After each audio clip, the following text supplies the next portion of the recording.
after the Philippine Red Cross halted its PhilHealth-funded COVID-19 tests. Labor Secretary Silvestre Bello III said over 4,000 of them are stranded in partner hotels across Metro Manila while awaiting test results. According to Bello, only 300 workers coming from abroad are being brought home daily from the 1,000 to 3,000 before. Yun ang problema namin. They're staying longer. While before they could stay only as long as 3 to 4 days, now they're staying already beyond 1 week. And that's our problem in terms of expenses and in terms of taking care of our OFWs. Aside from the volume of tests and turnaround time of results, the PRC's move also has an impact to the screening process at airports and seaports. Coast Guard spokesperson Commodore Armand Balillo said they reverted to manual operations, which entail one-on-one interviews. Well, ginagawa po natin ang lahat ng paraan para kahit na hindi po magkaroon ng resolution pa sa lalong madaling panahon yung problema ng Red Cross at ng PhilHealth. On our part, nagpadala na nga po kami ng mga tauhan, mga IT personnel, para po maagaya natin kung ano man yung sistema na pinahiraw ng Red Cross. At sa loob po ng lalong madaling panahon ay ma-resolve natin itong delay. Despite these challenges, the PRC maintained that they will wait for PhilHealth to settle its 930 million overdue balance before they get back on board. In his speech on Monday, President Duterte assured the organization that the state insurer will pay back its debts. Itong Red Cross, huwag kang mag-alala, mabayaran to. They're just looking for a way to present the solution to sa COA pati sa budget. Do not worry, we will pay. PhilHealth, for its part, consulted the Budget and Justice Departments as well as the Government Procurement Policy Board on its Memorandum of Agreement with the PRC. Spokesperson Ray Balenya said the agency wants to assure first that procurement rules are being observed in accordance with existing laws. Humihingi kami ng kaunti pang pangunawa sa publiko sapagkat gusto lamang po makatiyak ng PhilHealth, makatiyak ni Atty. Giran na lahat po ay nasa ayos sapagkat ito nga po ay pera ng ating mga miyembro. In today's Laging Handa briefing, Palace spokesman Harry Roque disclosed that officials are already targeting to settle at least 50% of the balance in the coming days. For News 5, Marian Enriquez, we are One News. President Duterte also touched on several other issues during his speech last night. The chief executive hit the Public Works Department anew over alleged corruption in some of its projects. But the president once again defended Secretary Mark Villar, saying he has a lot of money to even be corrupt. Alam niyo, sa mga projects sa baba, yun ang laro dyan. So, we might maybe place another structure to improve the integrity of the project. Duterte also took aim at those who criticize the government's seemingly slow efforts to rehabilitate Marawi City. He explained that several factors, such as clearing the land of explosives, prolong the reconstruction process. It's not easy to do that. It might take some time before we can really reach the ideal place that you'd call home. The president highlighted anew the country's drug problem, claiming that there are currently over 1.6 million drug users. He then reiterated that he is willing to be held accountable for the blood spilled in the drug war. You can hold me responsible for anything, any death. Pero huwag ninyo akong bintangan dyan sa patayan na hindi mo alam kung sino pumatay.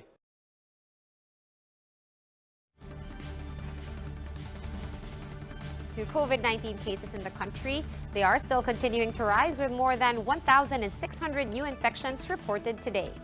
And that brings the tally to over 360,000, some 43,000 of which are still considered active. The virus took the lives of 17 patients in the last 24 hours, pushing the nationwide death toll to nearly 7,000. Meanwhile, some 310,000 have gotten better from the disease, with 369 new recoveries reported today. We're going to pause for a quick break, but we will be back with more stories after that. Keep it here on One News.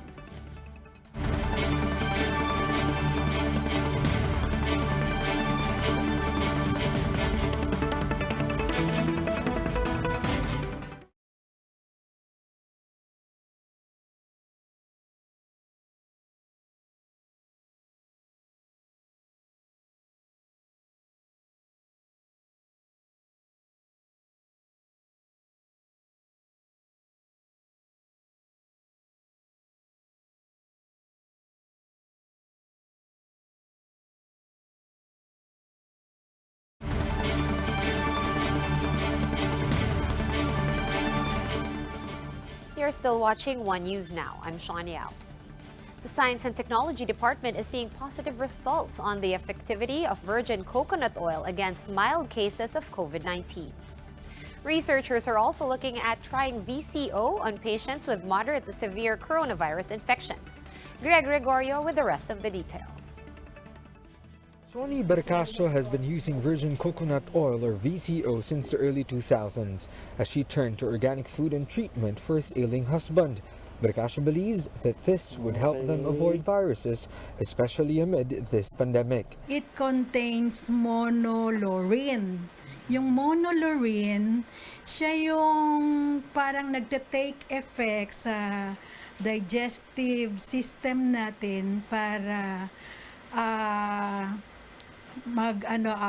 magkaroon ng panglaban sa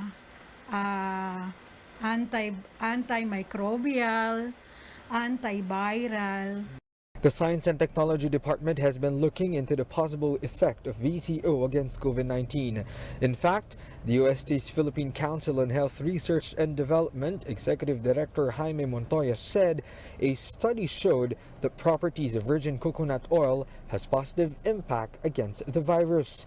It was able to reduce the amount of viruses by as much as 80%, 60 to 80%. But it was shown based on that study that it can do this optimally if the viral load is low. VCO is currently being tested on more than 50 patients who are either suspect cases or with mild symptomatic COVID-19 in Laguna. The DOST hopes to release trial results by November. The Philippine General Hospital is also doing separate VCO trial on patients with moderate to severe cases of COVID-19. Researchers are hoping to release the results next year. Well, we are doing clinical trials because we want to get or have the evidence to show that it really works and it really helps patients with COVID-19, whether in terms of quick recovery or alleviation of the symptoms. Meanwhile, the Health Department has released its guidelines for COVID-19 months into the lockdown. The Omnibus Interim contains guidelines on prevention, detection, isolation, treatment, and reintegration strategies. Health Undersecretary Maria Rosario Vergeres says the guidelines no longer require a returning OFW to undergo PCR test if coming from a country with a low to medium prevalence of COVID-19 cases. Maari namang sila ay magkaroon lang ng mag-comply ng minimum health standards. They can go back to their provinces. Countries with a caseload of fewer than 10,000 per million population are the ones considered to have low to medium prevalence. Vergeres clarified the LGUs may still opt to require PCR tests among returning OFWs. For News 5, Greg Gregorio, we are One News. Malacanang says errors in the proposed 2021 national budget should only cover typographical ones and not contain new line items. In his briefing this afternoon, Palace spokesman Harry Roque said House lawmakers can no longer make amendments after they had passed the spending bill on the third and final reading last week. Senior Deputy Speaker Doy Leachon has assured the public that House leaders no longer accept agency-initiated changes. Well, nung isang taon po, napakadaming mga na-veto ng Presidente at karamihan po doon sa na-veto ni Presidente ay yung mga line items na hindi po kasama doon sa original na bill ng Kamara na approved ng third and final reading. For his part, Senator Panfilo Lacson said he would support the proposed amendments related to COVID-19 vaccines and aid to displaced workers. He said the upper chamber can remedy this by formalizing what he called the flawed and constitutionally infirm corrections made by the lower house. And the Immigration Bureau recommends to file charges against officers involved in the so-called Pastilla scheme. The gang's supposed mastermind also faced senators after being cited for contempt in the previous hearing. The latest on those matters in this report by Mean Los Baños.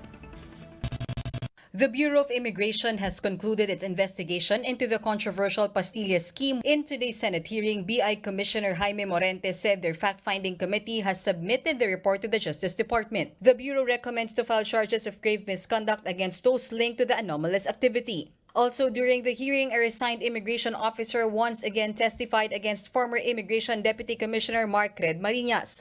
Jeffrey Dale Ignacio was admitted to taking part in the anomalous scheme, had tagged Marinas as the gang leader during a Senate hearing earlier this month. Nagmamando at kumukubra ng malaki dito sa Pastillas operation? Ang POD chief po namin, Your Honor. At sino yung POD chief ninyo? Si Sir Red po. Si Sir Red.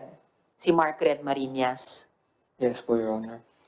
Marinas denied the accusations but admitted that he was aware of the irregular activities within the Immigration Bureau. I'd like to deny the allegations of Mr. Ignacio that I'm the one and I'm the mastermind of this Pastilla scheme. Before resigning from the BI, Marinas held a powerful position as Chief of Ports and Operations Division or POD from 2016 to 2018. Under him were 11 international airports with 1,200 employees nationwide. Marinas disclosed to senators that the supposed anomalies became more prevalent in 2017 when immigration employees lost their overtime pay. Talaga ho napakaliit ng sahod, kaya po siguro ang mga ibang mga kasama natin dahil sa gastusin sa buhay medyo natitempt doon sa mga ibang illegal activities doon sa airport. Marami rin po mga nag-offers dyan ng mga escorting and VIP treatment. Marinas bargained that the irregular activities were not as grand as how they were described by the whistleblowers. Asked of his actions upon learning about the irregularities, Marinas said he could only recommend the reassignment of BI officers. The National Bureau of Investigation has filed graft complaints against 19 immigration officers in connection to the Pastilla scheme. These officers allegedly collected money to allow the seamless entry of Chinese nationals into the country. Reporting for News 5, Mean Los Baños, we are One News. And rains brought about by Tropical Storm Pepito continue to cause flooding in several areas. A river in Barangay Himbobolo, Ginagayangan, Quezon is no longer passable, resulting in inconvenience among motorists. Meanwhile, a landslide occurred earlier today in another barangay in the municipality due to prolonged rainfall. Some parts of Lopez, Quezon is also flooded after the Talolong River reportedly overflowed. And over in Nueva Ecija, farmers are doing an early harvest as they fear that their crops could be adversely affected. Several areas in Luzon are currently under signal number 2, and these are La Union, Pangasinan, Ifugao, Benguet, Nueva Vizcaya, and Quirino. Also on the list are Nueva Ecija, Tarlac, Aurora, as well as parts of Isabela, Ilocos Sur, Zambales, and Quezon. Areas under signal number 1 are Abra, Kalinga, Mountain Province, Bulacan, Pampanga, and Bataan. Also included are Metro Manila, Rizal, and the northern portions of Camarines Norte and Quezon, as well as Zambales. For more updates, visit News 5, The Philippine Star, and Business World online. Visit our website, onenews.ph, for more in-depth analysis. You can also catch One News on the Signal Play app. Register for a free account at www.signalplay.com and stream One News live anytime, anywhere. I'm Sean Yao. We are One News.